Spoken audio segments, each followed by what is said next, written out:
आप सब मेरे मसीह भाई बहनों को एक बार फिर से जय मसीह की। परमेश्वर की अनुग्रह दया और कृपा से प्रभु ने हम सबको एक बार फिर से मिलने का मौका दिया, इसलिए प्रभु का धन्यवाद करेंगे। इस शाम के सुंदर समय जो हमें प्रभु ने बख्शा है ताकि हम प्रभु के वचन में जा सकें। आज तारीख है 15/6/2025।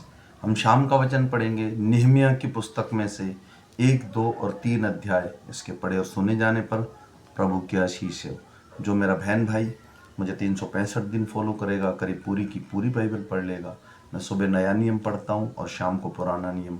मैं बेसिक बाइबल पढ़ता हूँ। जो मेरे बहन भाई पढ़ने में असमर्थ हैं या किसी कारण से नहीं पढ़ पाते हैं, ताकि वो साल में पूरी बाइबल कंप्लीट पढ़ पाए कर पाए। इसके लिए मैं विश्वास करता हूँ कि आज का वचन हमारे बात करेगा। आमीन।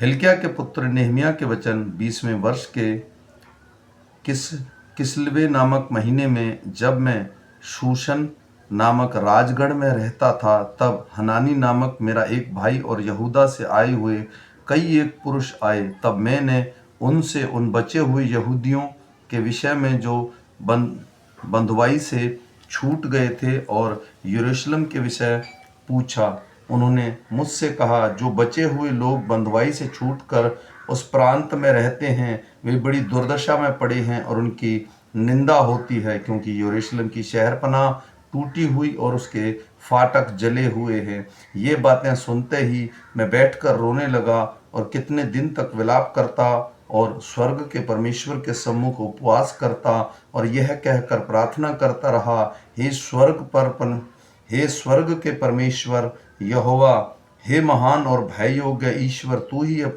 अपने प्रेम रखने वाले और आज्ञा मानने वालों की विषय अपनी वाचा पालता और उन पर करुणा करता है।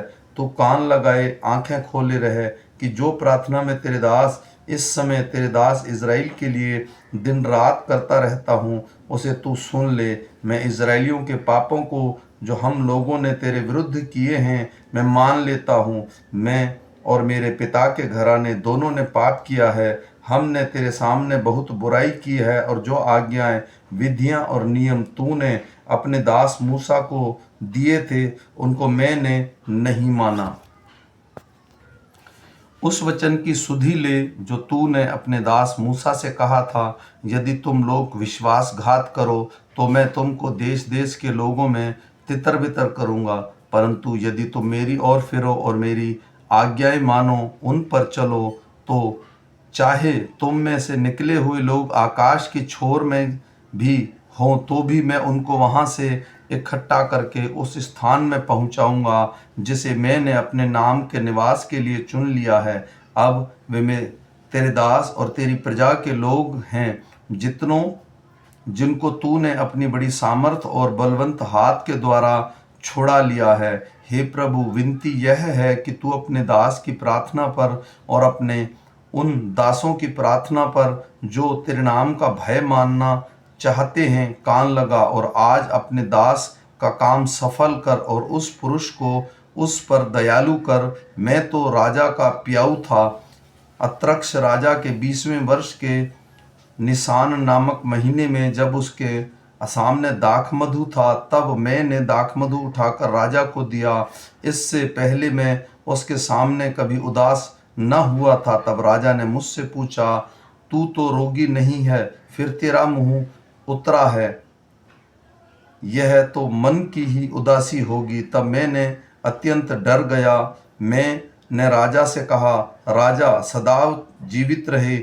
जब वह नगर जिसमें मेरे पुरखा की कब्रें हैं उजाड़ पड़ा है और उसके फाटक जले हुए हैं, तो मेरा मुंह क्यों न उतरे। राजा ने मुझसे पूछा, फिर तू क्या मांगता है? तब मैंने स्वर्ग के परमेश्वर से प्रार्थना करके राजा से कहा, यदि राजा को भाए और तू अपने दास को प्रसन्न हो, तो मुझे यहूदा और मेरे पुरखाओं की कब्रों के नगर को भेज, ताकि मैं उसे बनाऊं।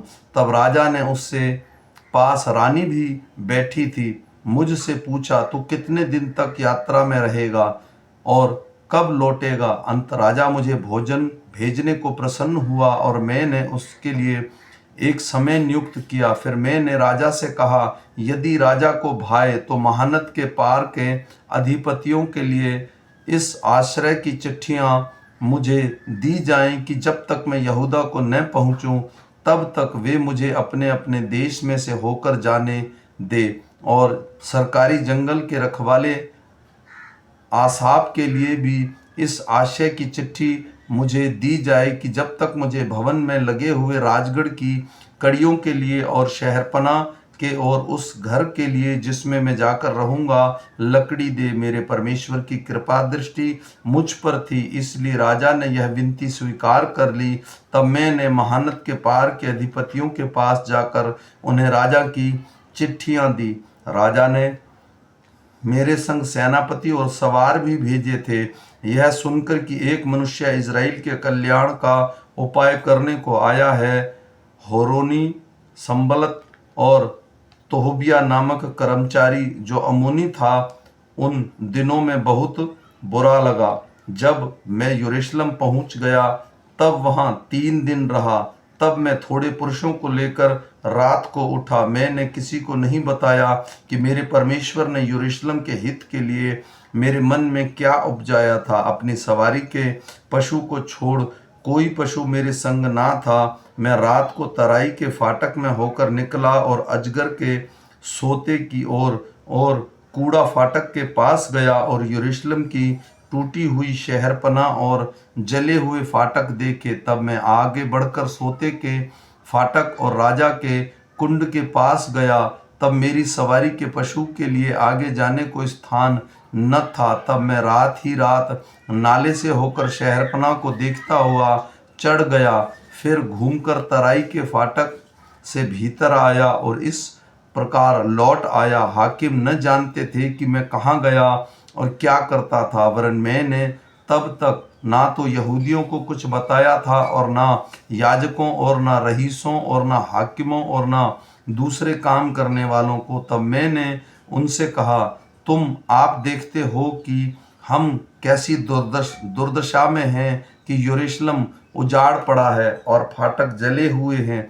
आओ हम यरूशलेम की शहरपनाह को बनाएं कि भविष्य में हमारी नामधराई न रहे। फिर मैंने उनको बतलाया कि मेरे परमेश्वर की कृपा दृष्टि मुझ पर कैसे हुई और राजा ने मुझसे क्या क्या बातें कही थी। तब उन्होंने कहा, आओ हम कमर बांधकर बनाने लगें। और उन्होंने इस भले काम को करने के लिए हियाव बांध लिया। यह जानकर होरोनी, संबलत और तोबिहा नामक कर्मचारी जो अम्मोनी था और गरशेम नामक एक अरबी हमें ठट्ठों में उड़ाने लगे और हमें तुच्छ जानकर कहने लगे, यह तुम क्या काम करते हो? क्या तुम राजा के विरुद्ध बलवा करोगे?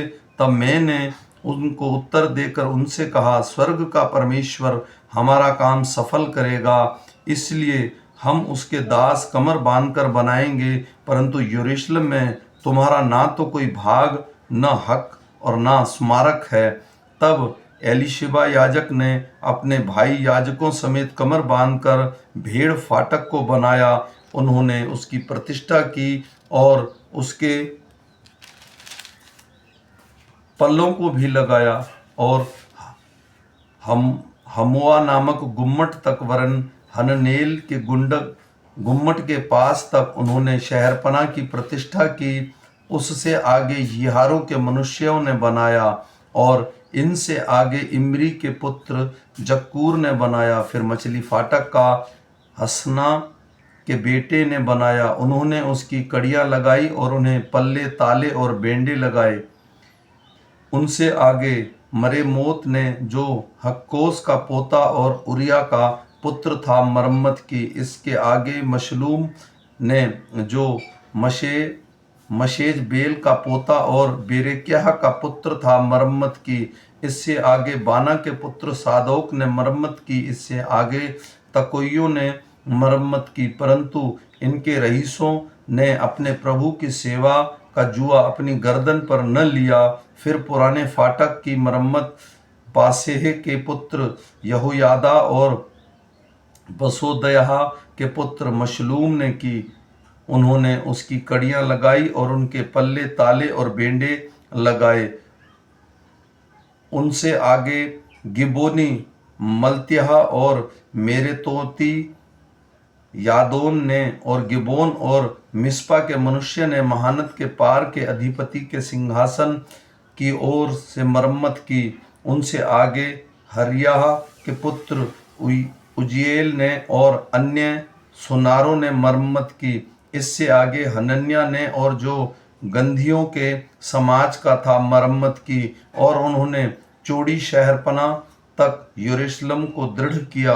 उनसे आगे हूर के पुत्र रपायाह ने, जो यरूशलेम के आधे जिले का हाकिम था, मरम्मत की। उससे आगे हरूम के पुत्र यदायाह ने अपने ही घर के सामने मरम्मत की, और इससे आगे हशब्याह के पुत्र हतूश ने मरम्मत की। हीराम के पुत्र मिल्कियह और पहतुआब के पुत्र हशूब ने एक और भाग की और भट्टों के गुम्मट की मरम्मत की। इससे आगे यरूशलेम के आधे जिले के हाकिम हलाहेश के पुत्र शलूम ने अपने बेटियों समेत मरम्मत की। तराई के फाटकों की मरम्मत हनून और जानेहों के निवासियों ने की। उन्होंने उसको बनाया और उसके ताले, बेंडे और पल्ले लगाए, और 1000 हाथ की शहरपना को भी, अर्थात कूड़ा फाटक तक बनाया। कूड़ा फाटक की मरम्मत रेकाब के पुत्र मिल्किया ने की, जो बेत ककरेम के ज़िले का हाकिम था। उसी ने उसको बनाया और उसके ताले, बेंडे और पल्ले लगाए। सोता फाटक की मरम्मत कोलहोजेक के पुत्र शलूम ने की, जो मिस्पा के ज़िले का हाकिम था, और उसी ने उसको बनाया और पाटा और इसके ताले, बेंडे और पल्ले लगाए। और उसी ने राजा की बारी के पास से शेलह नामक कुंड की शहरपनाह को भी दाऊदपुर से उतरने वाली सीढ़ियां तक बनाया। उसके बाद अजबूक के पुत्र नेहमिया ने, जो बेत सूर के आधे जिले का हाकिम था, दाऊद के कब्रिस्तान के सामने तक और बनाए हुए पोखरे तक, वरन वीरों के घर तक भी मरम्मत की। उसके बाद बानी के पुत्र रहूम ने कितने लेवियों समेत मरम्मत की। इससे आगे कीला के आधे जिले के हाकिम